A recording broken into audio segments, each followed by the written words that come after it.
Boa tarde, meus irmãos e alunos da Escola de Aprofundamento. A paz do Senhor Jesus Cristo. Estamos gravando esta videopalestra, esta videoaula, somente em voz, para que possamos ter uma revisão das aulas que já foram ministradas e avançarmos. Lembrando que nesse primeiro momento eu estou fazendo com vocês uma linha cronológica mostrando a promessa do Messias, a formação do povo hebreu, esta trajetória de forma sucinta, a escolha da tribo de Judá, e dentro da tribo de Judá a escolha da família davídica, que é a família real, que vai nos ligar até o Messias. Estamos fazendo um passo a passo para que você possa, ao ler a Bíblia Sagrada, ter uma visão cosmológica, uma visão ampla da mesma, ok? Esse é o nosso objetivo. Para alguns dos alunos da Escola de Aprofundamento, alguns que são bacharéis em teologia, vai parecer um primeiro momento muito raso, mas para você que já conhece a trajetória que eu vou fazer, vai ser propício para você como lembrança. Para você que não conhece, vai te aprofundar nesse conhecimento panorâmico da Bíblia Sagrada, para que quando você vá até os livros, você saiba o que aconteceu antes dele e o que aconteceu depois. Vai modificar completamente sua interpretação de Bíblia Sagrada, porque em hermenêutica bíblica, que é a ciência da interpretação da Bíblia, ou dos textos sagrados, nós vamos trabalhar com um contexto próximo, que é um contexto dentro do próximo texto, do próprio texto, e o contexto remoto, que é em outros capítulos, outros livros, é quando o Antigo Testamento se contextualiza no Novo. Então essa é a minha visão. Vamos lá. Eu vou começar aqui com uma linha que nós chamamos de hexateuco, de acordo com a Bíblia explicada. Quebra um pouquinho essa forma didática de aprendermos o Pentateuco, que são os 5 primeiros livros da Bíblia. Só você lembrar de pentacampeão, é o que o Brasil é em futebol. Pentacampeão, ok? Campeão, bicampeão, tricampeão, tetracampeão, pentacampeão. Então, Pentateuco são os 5 primeiros livros da Bíblia. Nós vamos trabalhar com hexateuco, ok? Hexa, 6 primeiros livros da Bíblia, porque Josué, ele é um livro eixo, assim como Juízes. Vamos lá. Em Gênesis 3,15, deixa eu localizar aqui, você vai anotando aí na sua Bíblia. Lembrando a vocês que eu sempre peço canetas coloridas e giz de cera, para que você marque tanto a Bíblia quanto o caderno, criando seu próprio sistema de cores. Eu, por exemplo, eu marco de amarelo passagens conhecidas, como Salmo 23, como Salmo 91, versículos ou textos. Eu marco de azul revelações pessoais que Deus me dá. Marco de verde algo que vi alguém ministrar ou vi alguém pregar, tanto pessoalmente como em vídeo. Se eu marco uma grande revelação, em vermelho eu marco versículos redentivos sobre a redenção, sobre o sangue de Jesus Cristo. De rosa eu marco textos que falam para a mulher. E aí você pode criar o seu sistema de cores, com mais cores, para que você tenha facilidade a usar a sua Bíblia como material de trabalho e de pesquisa. Tudo começa aqui em Gênesis 3,15, quando diz: e porém inimizade entre ti e a mulher, entre a tua semente e a sua semente. Esta te ferirá a cabeça, e tu lhe ferirás o calcanhar. Outra versão diz: e porém inimizade entre ti e a mulher, entre a sua descendência e o seu descendente. É a versão que eu prefiro.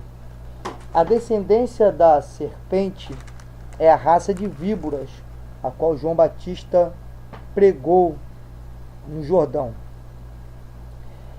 O descendente da mulher foca no singular, descendência da serpente, descendente da mulher é Jesus Cristo de Nazaré, que veio para ferir a cabeça da serpente.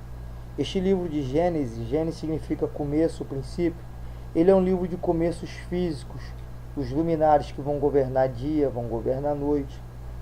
É o livro da criação do homem, da inserção do homem no jardim. É também um livro não apenas de começos físicos, mas de princípios espirituais. Quando eu falo de princípios espirituais, eu estou dizendo que a lei que foi dada a Moisés, ela vem apenas regulamentar de forma jurídica aquilo que já acontecia espiritualmente falando em Gênesis. Vamos ver a regulamentação, por exemplo, do altar, que não poderia ser construído com degraus, mas com rampa. E vamos ver a aceitação do altar em Noé. Quem foi que ensinou para Noé fazer altar? Foram os princípios espirituais que já regiam Gênesis. Nós vemos aí a oferta de Abel sendo aceita e a de Caim recusada. Quem é que foi que ensinou Abel a ofertar? Os princípios espirituais de Deus que permeavam todo o Gênesis. Vemos Abraão ofertando, dizimando, melhor dizendo, a Melquisedeque. E vamos ver a regulamentação dos dízimos com Moisés. Quem é que ensinou Abraão a ofertar? Os princípios espirituais que agora foram escritos para Moisés, e toda a lei que era cerimonial, ritualística, dietética, ela cessa. Jesus Cristo vem resgatar os princípios espirituais que estão em Gênesis. Daí você percebe que a graça sempre existiu, mas havia uma nuvem negra cobrindo esta graça, não é? E Jesus Cristo veio soprar essa nuvem para nós restaurarmos. A maioria das vezes que Cristo fala, ou que ele é interpolado, ele vai voltar ao livro de Gênesis, para que ele possa extrair esses princípios espirituais que foram obscurecidos, ok? Então, Jesus Cristo Messias, ele é prometido em Gênesis 3,15. E aí começa um caminho. Aquela primeira população é eliminada pelo dilúvio, sobram 8 almas, Noé, Sem, Cã e Jafé, com suas respectivas mulheres. E eles vão, de forma fecunda, multiplicar-se em família e vão repovoar a terra. De 8 famílias, de 8 pessoas, Deus ele repovoou a terra. Esses 3 filhos de Noé, Sem, a raça semítica, é o que nos interessa. Deles vem Abraão. Abraão é retirado de Ur dos Caldeus, da Mesopotâmia, da antiga Babilônia, da Caldeia. Então Abraão não é hebreu. A partir de Abraão, dessa chamada, vai se formar o povo hebreu e vai se dar uma terra a esse povo hebreu. São 2 promessas que eu quero frisar aqui para que nós possamos seguir de forma vincular nesta linha cronológica. A promessa de que em Abraão seriam benditas todas as famílias da terra, porque a sua família seria uma família abençoada, e a promessa de Canaã, por isso a chamamos de terra prometida, porque ela foi prometida a Abraão. Pois bem, de Abraão nasce Isaque, de Isaque nasce Jacó. Jacó tem 12 filhos que se transformarão em 12 tribos. Desses 12 filhos de Jacó, José ele se destaca como governador do Egito. Jacó então desce como convidado de honra, junto com seus filhos. Na verdade, 70 ou 75 almas descem para o Egito. Mas se levanta um faraó que não conhece a história de José, não tem respeito à história dos hebreus dentro do Egito. Antes ele teme com que esses hebreus se tornem inimigos internos, aliados a um ataque externo de algum inimigo, e assim o Egito seja atacado tanto por dentro quanto por fora, formando um grande paredão militar de massacre. Este faraó que se levanta vai começar a oprimir este povo, que até então não é chamado de israelita ainda, mas de povo hebreu, fazendo com que seus trabalhos escravos se intensifiquem na fabricação de grandes tijolos no Egito. E a Bíblia fala que o clamor do povo chegou até Deus. Era o povo voltando a comungar com o Deus de Abraão, de Isaque e de Jacó. Desta feita, Deus levanta Moisés. Agora entramos no livro de Êxodo. O livro do Êxodo significa saída, migração. Você deve ter aprendido isso em geografia, na história secular, quando fala de êxodo rural. Eram quando as pessoas saíam do campo agrícola para procurarem trabalho em grandes centros urbanos. A história do êxodo é essa. Deus levanta Moisés como libertador. Moisés tinha passado 40 anos no palácio de Faraó, aprendendo as suas múltiplas ciências, mais 40 anos aprendendo com Jetro, seu sogro, que era sumo sacerdote do Altíssimo em Midian. Então Moisés vai reaprender os valores de servir ao Altíssimo, que são valores peculiares do povo hebreu, mas que essa graça que eu vos falei, que estava coberta por uma nuvem, ela alcançava um sacerdócio que corria a parte do sacerdócio levítico. Haja vistas em que esse sacerdócio levítico vai ser fundado em Arão, irmão mais velho e assessor de Moisés. Essa graça sempre corre pelo Antigo Testamento. Ela faz de Noé um sacerdote. Ela faz de Jó, que é contemporâneo de Abraão, sacerdote. Ela faz de Jetro sacerdote, sem contudo pertencerem ao povo hebreu. E dessa dinastia, Moisés vai ser o último sacerdote, porém Moisés ele também é da tribo de Levi. Mas oficialmente o sumo sacerdote se inicia com Arão. Então esse sumo sacerdote se cresce. Eu quero que você entenda dessa fala toda que existe graça também no Antigo Testamento. Jesus Cristo veio reavivar esta graça, ok? Voltando ao Êxodo, Moisés retira o povo depois de muita luta de 10 pragas, finalizando com a praga dos primogênitos, onde também é inaugurada a Páscoa e se valoriza o sangue do Cordeiro.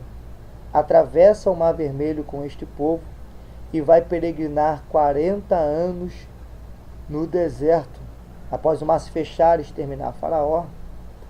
Uma coisa interessante aqui é que a história dos hebreus de Flávio Josefo diz que o mar espumou a sujidade dele, né? E nessa sujeira que o mar ele sempre lança para fora, você deve conhecer isso, essa ressaca do mar, ele lançou nas praias as armas dos guerreiros de Faraó, de maneira que o povo foi para o exército armado. Isso aqui é só um parênteses de bônus para você. Esse povo vai seguir agora, e no caminho do deserto não é mais o povo hebreu, eles mudam de nome, agora eles são israelitas. Está se formando o povo de Israel. O povo de Israel agora tem armamento bélico, tem um líder, fala uma mesma língua.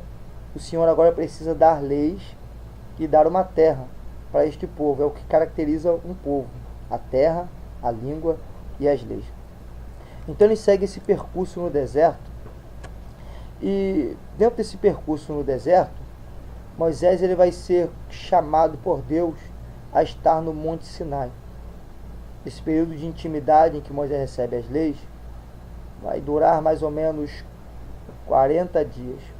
Moisés desce do Monte Sinai e tem a amarga surpresa de ver o povo adorando o bezerro de ouro, por consentimento de Arão, e Moisés lança fora as tábuas dos 10 mandamentos escritas por Deus, quebra, e o povo faz Moisés ser tocado de ira. Moisés, então, ele deve voltar ao monte para que dessa feita ele receba a lei, mas ele tem que escrever agora, talhando na pedra essa lei. A aplicação que nós temos disso é que Deus, ele nos dá até chance de restauração, mas tudo pela segunda vez é mais difícil. Observe que na primeira vez, Deus deu os mandamentos escritos nas tábuas pelas suas próprias mãos. A nova chance que Moisés recebe de receber a palavra de Deus novamente para o povo, Moisés agora escuta e tem que talhar com as suas próprias mãos, o que for mais trabalhoso. E aí chegamos ao livro de Levíticos, onde esses mais 40 dias de Moisés, cerca de 2 meses, nasce o livro de Levítico. O livro de Levítico está dentro do livro de Êxodo, ok? Esta é a linha de Gênesis, onde a família de Jacó entra no Egito, forma-se uma grande nação. Esta nação agora é retirada rumo à terra prometida a Abraão. Existe uma peneira no deserto. No deserto eles ganham a lei, que é em Levítico, e eles ficam cerca de 1 ano no sopé do Monte Sinai. Depois de um ano, a nuvem vai andar. Eles devem desmontar o acampamento, inclusive a tenda da congregação. Eles devem acompanhar a nuvem até onde a nuvem pairar, para que eles possam montar acampamento e a tenda da congregação novamente. Nesse levantar da nuvem e andar, nós chegamos ao número de números, ao livro de Números, que cobre 39 anos. A partir de um ano que eles ficaram no sopé do Monte Sinai, agora nós vamos chegar ao livro de Números, que vai cobrir 39 anos de história. Este livro de Números, ele ganha esse nome porque nesse livro de Números houve 2 contagens do povo, houve 2 censos levantados do povo. Então ele ganhou esse número na Septuaginta, esse nome do livro de Números, ok? Neste livro de Números, Moisés também perde a sua bênção, a promessa de que ele entraria na terra prometida, porque estimulado e oprimido pela pressão do povo, Moisés, ao invés de falar com a rocha, Moisés vai ferir a rocha, e a rocha tipificava Cristo. Então Moisés vai perder o seu direito de estar na terra de Canaã, que era o seu sonho. Todo o seu trabalho parece que foi por água abaixo. Chegamos então às fronteiras de Canaã, ao livro de Deuteronômio. No livro de Deuteronômio, Moisés vai se postar nas planícies de Moabe, fronteiras do Jordão, cuja travessia dá acesso a Canaã. E Moisés ele vai fazer 2 discursos nessas planícies.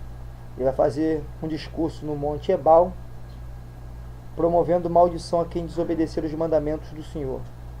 Ele vai fazer um discurso no Monte Gerizim, promovendo bênção ao povo que vai obedecer às leis que Moisés recebeu de Deus. Em Deuteronômio é uma nova geração. Esta geração de 20 anos para cima é uma geração que vai perecer, porque é uma geração de murmuradores e que foi influenciada por um vulgo que se acoplou aos israelitas no deserto. Esse vulgo são outros povos, inclusive talvez alguns egípcios, que se acloparam e influenciaram o povo de Israel com seus maus costumes. Inclusive o bezerro de ouro era certamente uma réplica de Apis, que era um deus touro adorado no Egito. Deuteronômio significa, a grosso modo, repetição de leis. É o que Moisés ele faz, repetindo as leis, para essa nova geração de 20 anos para baixo, que não tinham passado por todos os milagres que Deus fez na travessia do Mar Vermelho e também ao longo do caminho de 40 anos pelo deserto. Vamos observar que dessa geração antiga que foi exterminada, Josué, Calebe e Eleazar, filho de Arão, talvez também Finéias, filho de Eleazar, são os 4 que recebem a graça de atravessar o Jordão. Moisés morre em Deuteronômio 34 e ele passa o comando para Josué, que é o seu sucessor, que aprendia com ele, que não se retirava da tenda.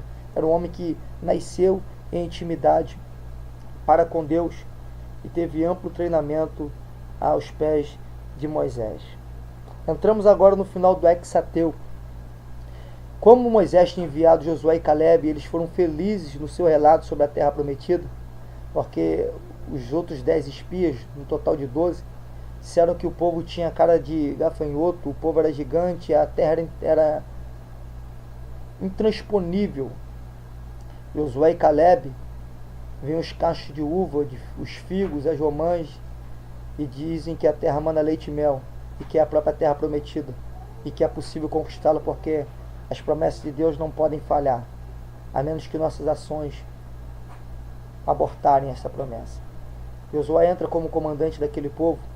A ordem de Deus era exterminar todo o povo, mulheres, crianças, enfim, para que eles não pudessem ser influenciadores como o vulgo que veio no meio deles influenciasse.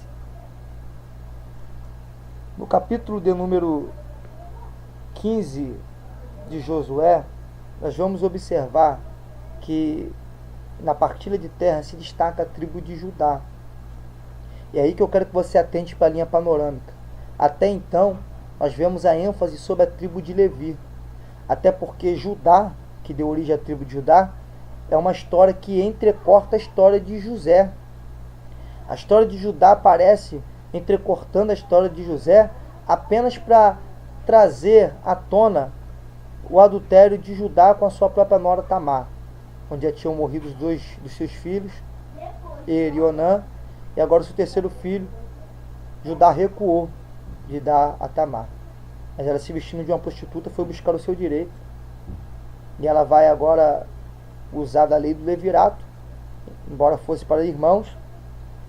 Como Judá não queria dar o seu outro filho para Tamar, ela se deitou com o próprio sogro. E ela lutou para que pudesse ter descendência. E essa descendência tem que estar escrita ali, numa história sem pé e sem cabeça, entrecortada em Gênesis, porque Jesus precisa de ancestrais. É por isso que em Josué 15 há uma ênfase sobre a partilha da terra da tribo de Judá, porque a tribo de Judá agora começa a receber um resplendor de luz, porque é na tribo de Judá que nós temos que atentar daqui para frente. Inclusive Caleb era da tribo de Judá. Ok? Então Josué, ele cria uma bola de neve que vai se arrastar até o livro dos Juízes. Número 1, Josué não treina um sucessor. Malismã, antes de morrer, ele deixa uma célebre frase para nós. Ele diz que o sucesso de uma instituição está na sua sucessão. Onde não existem sucessores treinados, a instituição vai perecer. Os líderes, isso aqui é um parênteses de aplicação que eu faço para vocês, para que a aula não se torne entediante, ele precisa treinar pessoas. O discipulado é uma grande meta que nós temos que cumprir junto com o ID. ID discipulai. Nosso ID não pode ser uma ação de evangelização imediatista, mas o início de uma vida com Deus, as pessoas que recebem esse evangelho e devem crescer nele, em intimidade com Deus. Josué não treina um sucessor, Josué não extermina os inimigos. Aí nós chegamos no livro dos Juízes, não temos um sucessor, os inimigos não estão exterminados. Veja o que esse célebre versículo que eu vou ler com vocês dizem sobre a condição espiritual do livro dos Juízes.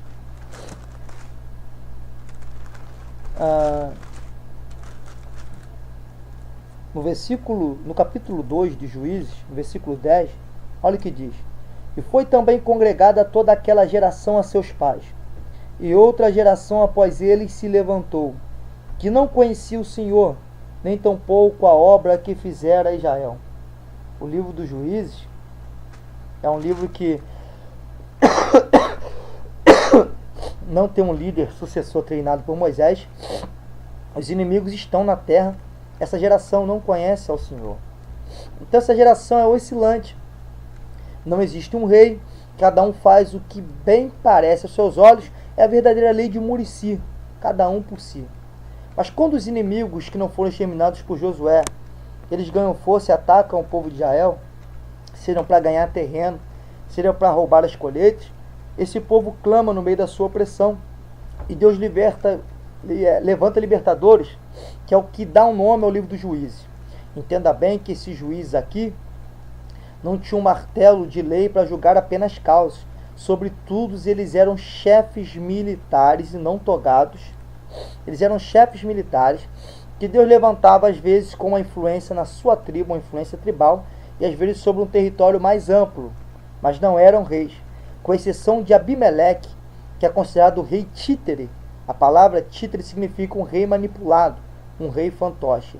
Este livro não tem reis, ele tem apenas juízes que são chefes militares.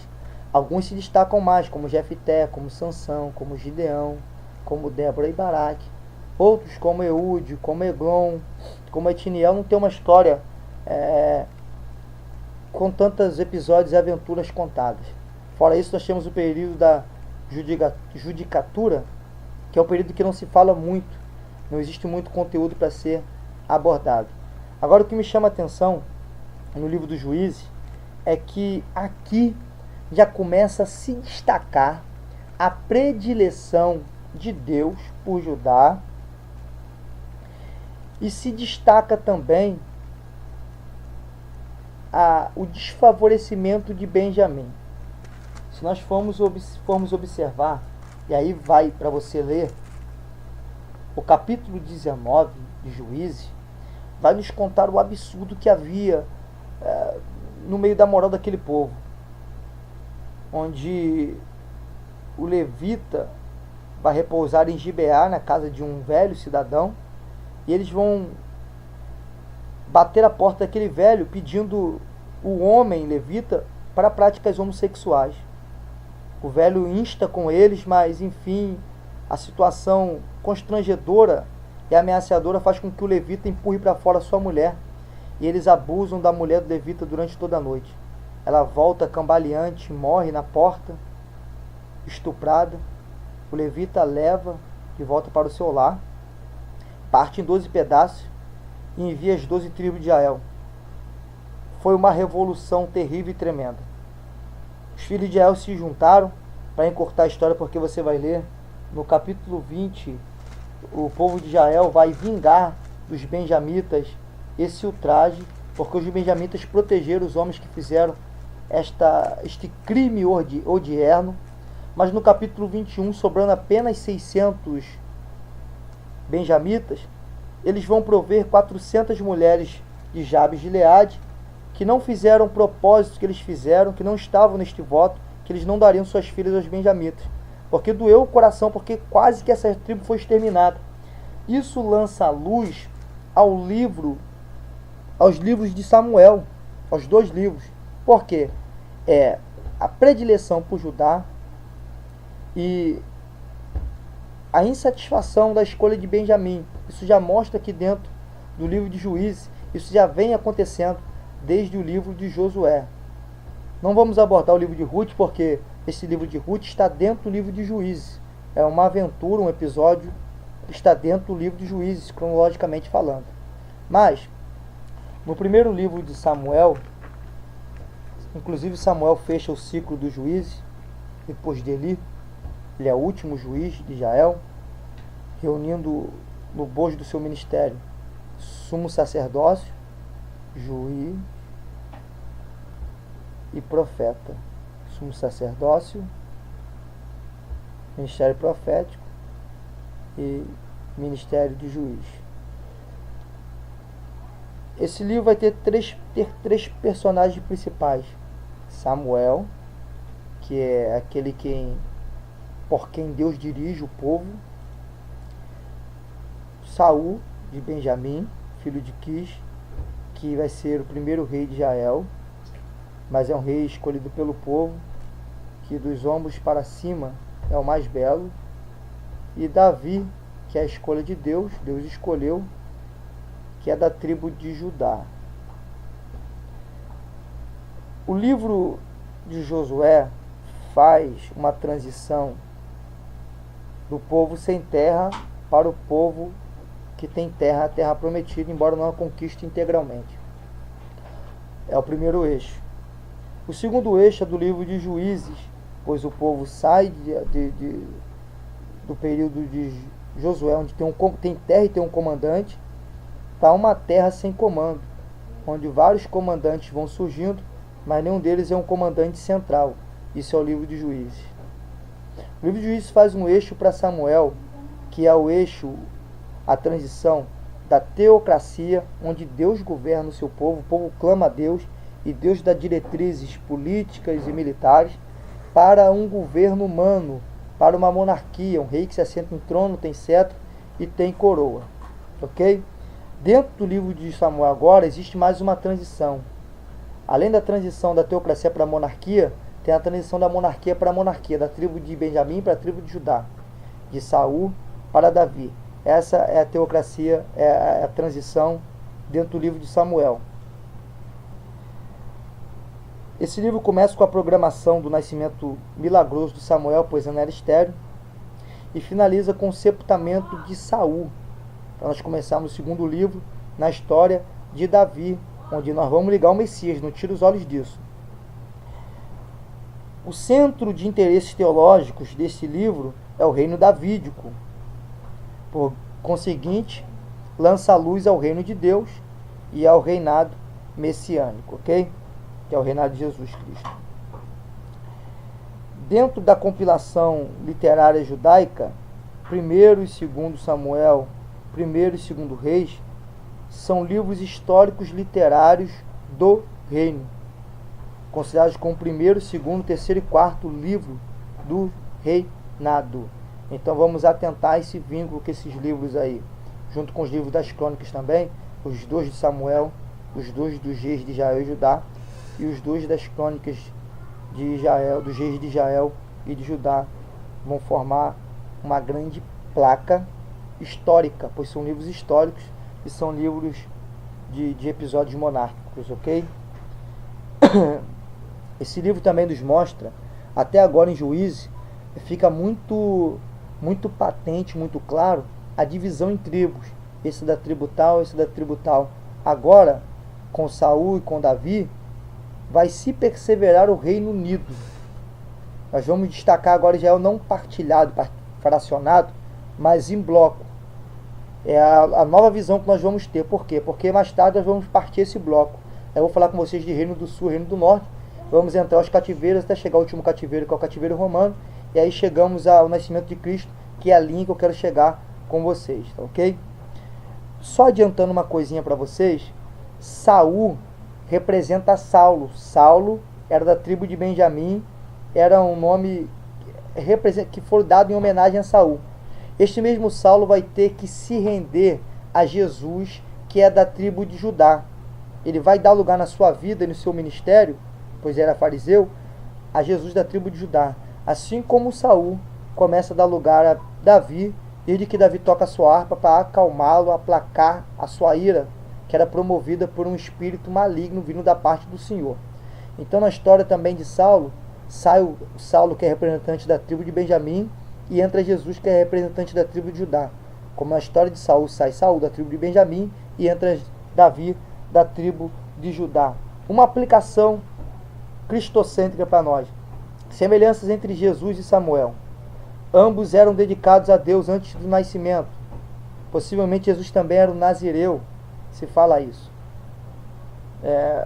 A questão do nazireado de Cristo é discutida porque Cristo bebeu vinho, mas aí seria uma outra discussão.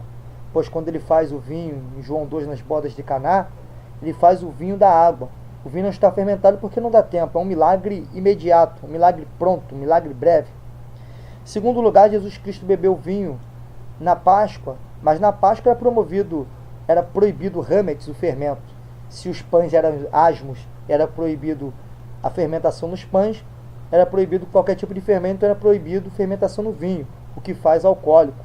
Logo, provavelmente Jesus Cristo, segundo Donald Stumpf, autor da Bíblia de Estudo Pentecostal, Jesus Cristo bebe um vinho sem fermentação, mas isso aqui é para outra hora, é só um bônus que eu vou fazer na inserção para vocês.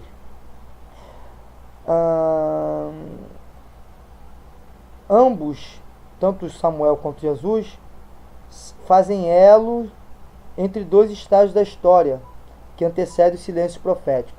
Antes de Samuel, primeiro do livro de Samuel, capítulo número 3, diz que as visões eram raras e não eram manifestas.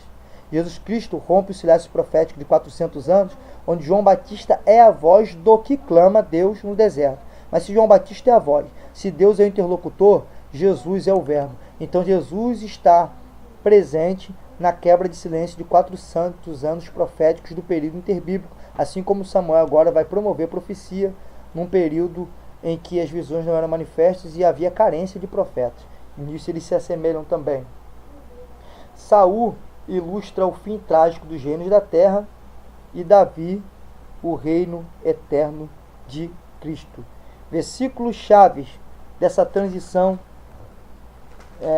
da teocracia para a monarquia, e finalizamos aqui o vídeo. Primeiro livro de Samuel, capítulo número 8, versículos 6 e 7. Primeiro livro de Samuel, capítulo número 8, versículos 6 e 7.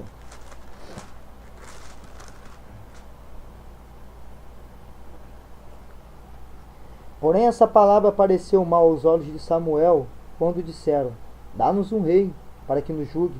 Samuel orou ao Senhor. E disse o Senhor a Samuel: ouve a voz do povo em tudo quanto te disser, pois não te tem rejeitado a ti, antes a mim me tem rejeitado, para eu não reinar sobre ele.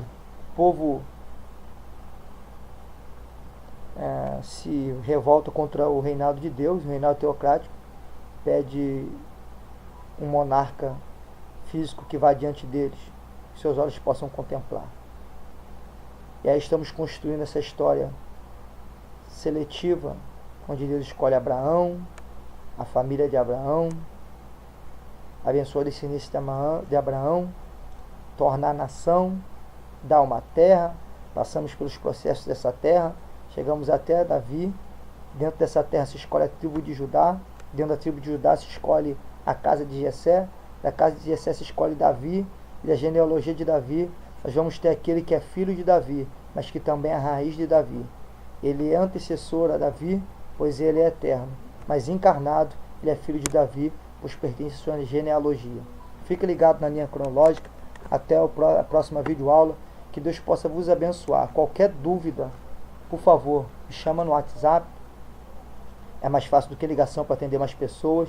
E por favor, façam os exercícios que estão no grupo.